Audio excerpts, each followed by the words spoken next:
Samantala, tanggap muna tayo ng report. Sa oras sa 8:35 ng morning, mga opisyal ng Infanta Quezon, nilinaw ang issue sa quarry sa Agos River. Magdedetalye ang ating Calabar Zone correspondent, J.R. Narit. Pasok!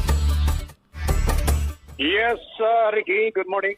Binigyan linaw ng ilang opisyal ng bayan ng Infanta kaugnay sa mga natatanggap na batikos mula sa ilang mamamayan at sa social media hinggil sa panawagan na pansamantalang pagpapatigil ng quarry operation sa Agos River. Ayon kay Mayor L.A. Ruanto, una na siyang sumulat sa Sangguniang Bayan upang magpasa ng resolusyon na nananawagan sa pansamantalang pagpapatigil ng quarrying dahil hindi naman pwede na walang dredging dahil matabunan ang bukas ng ilog at maging sanhi ng pagbaha.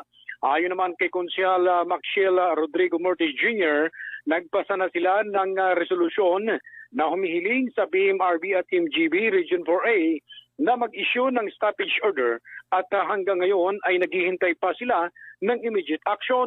Meron na umanong permit holder na lumapit subalit hindi naman umano sila ang magdedesisyon.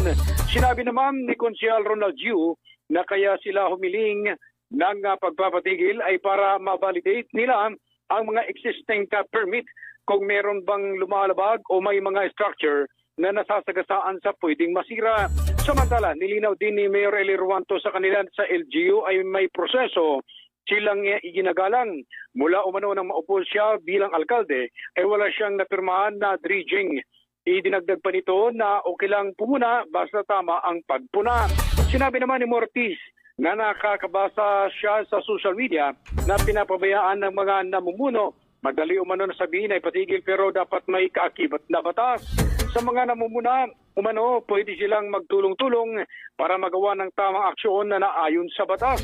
Paglilinaw naman ni Konsyal Yu na sakaling masarahan ang mga quarry, saan kukuha umano ang mga ng aggregates at magiging mas mahal umano ito sa kanilang lugar. Sa mga nagpo-post sa social media, dapat i-validate muna nilang maigi bago mag-post. Yan ang ratsadang buhay naman ng balita mula sa lalawigan ng Quezon. Ako si J.R. Narita Gulat sa Infinite Radio 92.1 Iba. Basta balita sa Infinite Radio, walang kawala. Iba.